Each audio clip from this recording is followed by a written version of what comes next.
Et bah on est de retour, salut tout le monde, bienvenue pour cette nouvelle vidéo, c'est 8300, partie 2 de l'événement qu'il y a eu samedi, dans la nuit de samedi à dimanche, chez nous en France, heure française, hein, je veux bien dire, parce que l'événement ne s'est pas tenu en France, hein, vous l'avez bien compris, mais on va cette fois-ci, après avoir parlé de jeux vidéo, eh bien on va parler de séries et films notamment, et un en particulier que j'attendais vraiment avec une très grande impatience. Et bah c'est parti, on est de retour sur le DC Fandom. Oh yeah.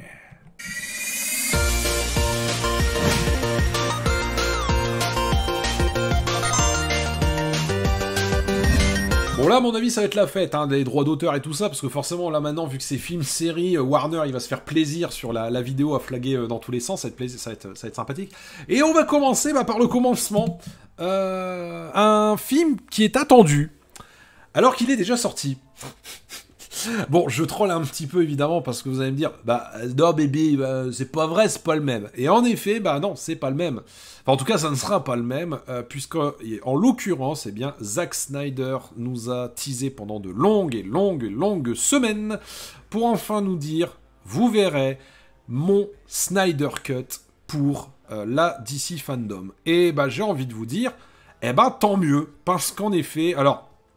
Pour rappel un petit peu de ce qui s'était passé à l'époque, il faut savoir que Justice League, quand il est sorti, a malheureusement pas été très bien accueilli parce que, entre-temps, Zack Snyder, pouf, a disparu du projet et c'est Joss Whedon,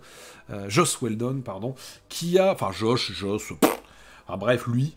Whedon qui a du coup repris le relais en faisant tout un tas de reshots en tout genre, ce qui en gros a fait que le film a été complètement dénaturé de son esprit initial. Et c'est ce que beaucoup de gens ont reproché justement à ce film Justice League. Alors, me concernant, je l'ai pas vu. Donc je me dis, autant regarder la vraie version. Autant regarder la vraie version, c'est-à-dire la version de Snyder, tout simplement. Alors, je suis pas le plus gros fan de Snyder dans ce qu'il fait, de comment il fait parfois ses films.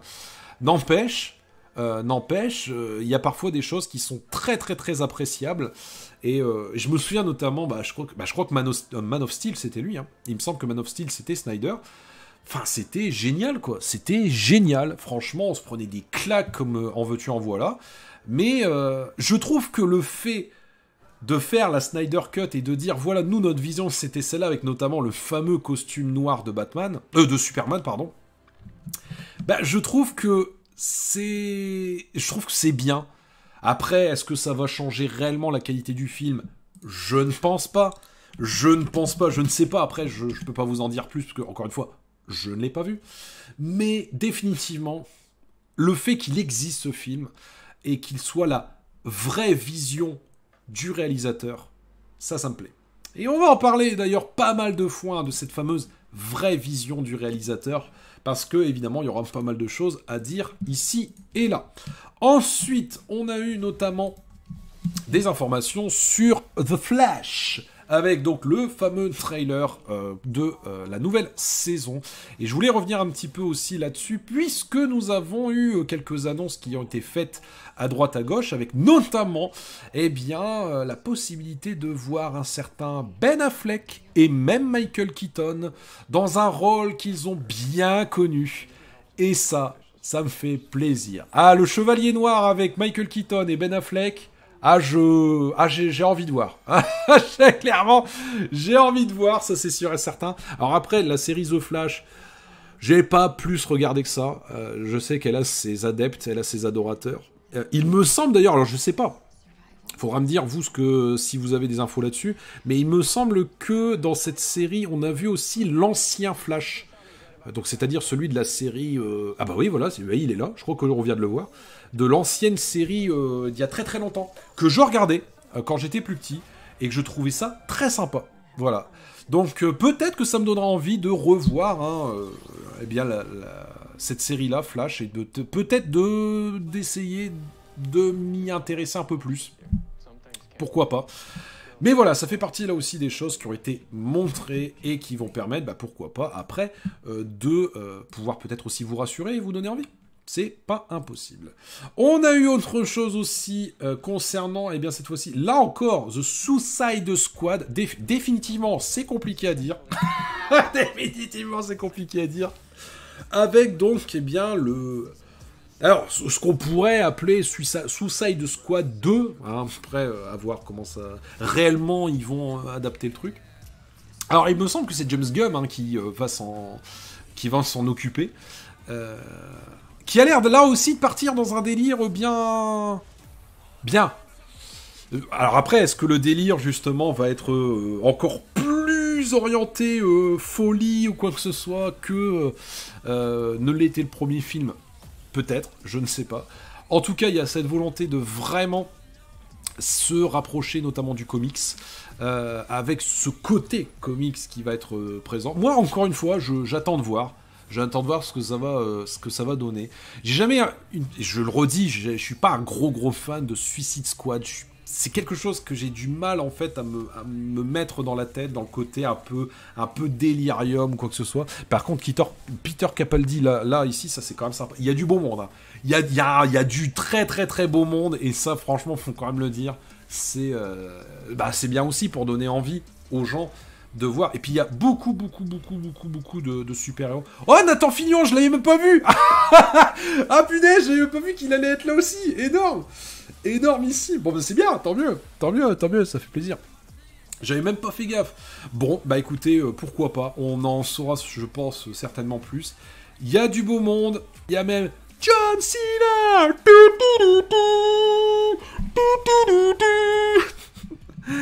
On verra, mais en tout cas, il y a du beau monde, il y a l'envie de bien faire, et puis bah écoutez, on va lui laisser sa chance une fois de plus, mais on verra. On verra bien ce que ça va donner. Autre chose que l'on a vu également, et là ça fait écho à finalement quelque chose qu'on avait entreaperçu avec le premier épisode, eh oui, Wonder Woman 1984, qui va donc bientôt arriver. Et je dois bien reconnaître que Wonder Woman, eh ben, ça a été une petite surprise. Je m'attendais pas à ce qu'il soit aussi bon. Oui, elle va d'éclair en éclair. C'est normal. C'est normal. C'est Wonder Woman. Non, mais franchement, le premier, je l'avais trouvé cool, en fait. Il était peut-être pas exceptionnel, mais je l'ai trouvé cool. Et je trouvais que en fait, le délire était respecté. Il était respectable. Et puis, le combat de fin, enfin les combats même en règle générale et tout, étaient vraiment pas mal. Bon, je trouve que la bande-annonce spoil quand même un petit peu. Bon, après, je peux me tromper, mais je trouve que ça spoil quand même un petit peu violemment. Et du coup, ce Wonder Woman 1984 a l'air là encore une fois de partir dans un délire un petit peu particulier. On va voir notamment, alors je sais pas si on va le voir dans ce trailer-là. Puisqu'on voit notamment l'acteur qui a joué dans... Aidez-moi, dans Narcos. Je crois qu'il était dans Narcos, il me semble, de mémoire. Attends. Oui, c'est lui. Oui, si, c'est lui, c'est bon, ça, je m'en souviens. Donc, ça a l'air d'envoyer le pâté, avec notamment, encore une fois, cette espèce... Voilà, il est là, on l'a vu. Cette espèce de dualité, des combats d'ailleurs, qui ont l'air d'être vraiment bien foutus. Et puis, évidemment, Gal Gadot, qui est toujours aussi hallucinante, qui est physiquement irréprochable.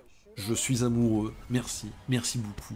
Oui, parce qu'il faut dire Gal Gadot, il ne faut pas dire Gal Gadot, il faut dire Gal Gadot, elle tient à ce qu'on dise cela. Mais ouais, pourquoi pas, pourquoi pas. Encore une fois, ça peut être sympa, parce que le premier était intéressant, le premier il avait une certaine qualité, et je trouve que elle est vraiment bien dans son rôle, Gal Gadot, elle est vraiment bien dans ce délire-là, et je pense que le fait de l'avoir fait revenir, ça sera une bonne chose. J'espère juste, c'est qu'ils vont pas trop aller dans le délire du... parce que, vous savez qui c'est. Si vous n'avez pas vu le premier, je vous dis pas, mais vous savez qui c'est. J'espère qu'ils vont pas être dans ce délire un petit peu « Ah lol, c'est marrant, la banane, tout ça ». Par pitié, faites pas une Marvel. Par pitié, faites pas ça. S'il vous plaît, hein, on est sur DC, on n'est pas chez Marvel ici. Hein. Donc, je croise les doigts. Mais si c'est de la même qualité que le premier, moi je signe. Hein. Il n'y a pas de problème, moi je signe sans souci. Et puis, bah évidemment, vous allez me dire, bah alors Bibi, t'as gardé le meilleur pour la fin. Évidemment. Évidemment que j'ai gardé le meilleur pour la fin, bien entendu. C'est un projet que je suivais depuis son début. Depuis ses débuts, depuis ses balbutiements. J'y ai cru depuis le début. Il n'y avait aucun doute pour moi. Il n'y avait aucun doute pour moi. J'étais persuadé qu'on allait avoir un grand film. Alors, je peux me tromper. Pour l'instant, on n'a vu qu'une bande-annonce. Mais rien que la bande-annonce donne le ton. On est chez DC Comics. On est là pour ne pas rigoler.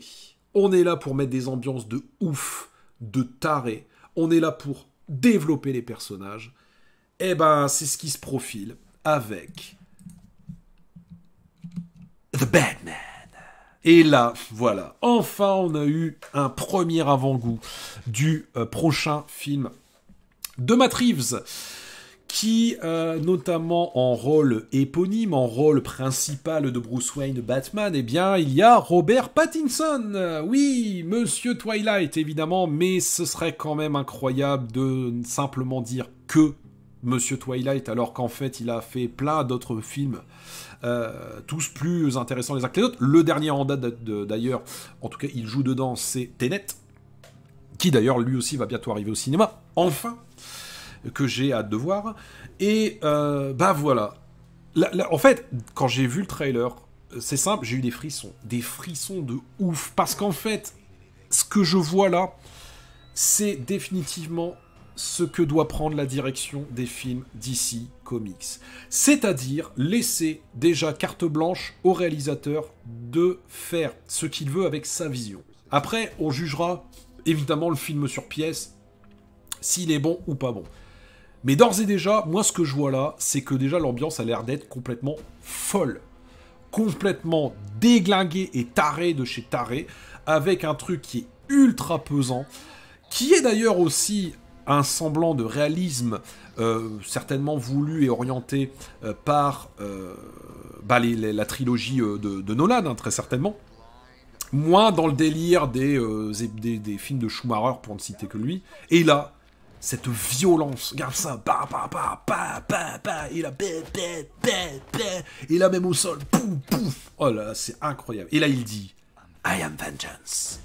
D'ailleurs, phrase qui a un sens, qui a du sens. On s'attend à ce qu'ils disent I'm Batman, mais là il dit I am vengeance, parce que c'est aussi un lien qui est fait avec Batman Year One.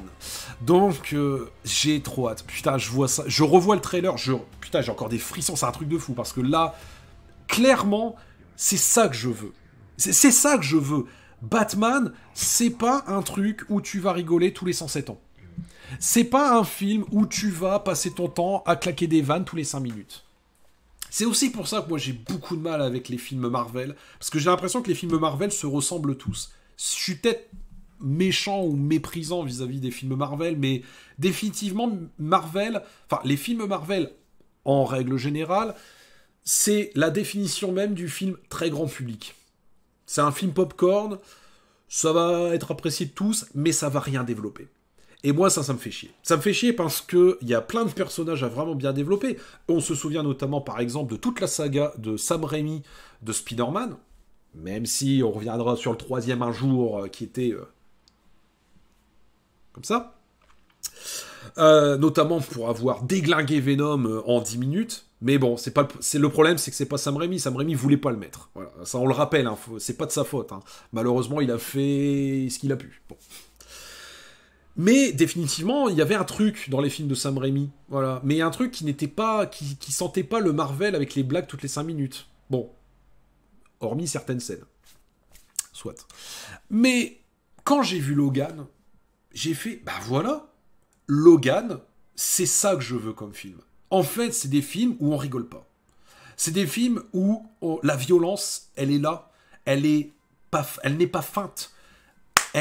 Tu te prends en fait, voilà, c'est comme si tu avais une vitre et que tu te prends la vitre comme ça dans la gueule tout le temps.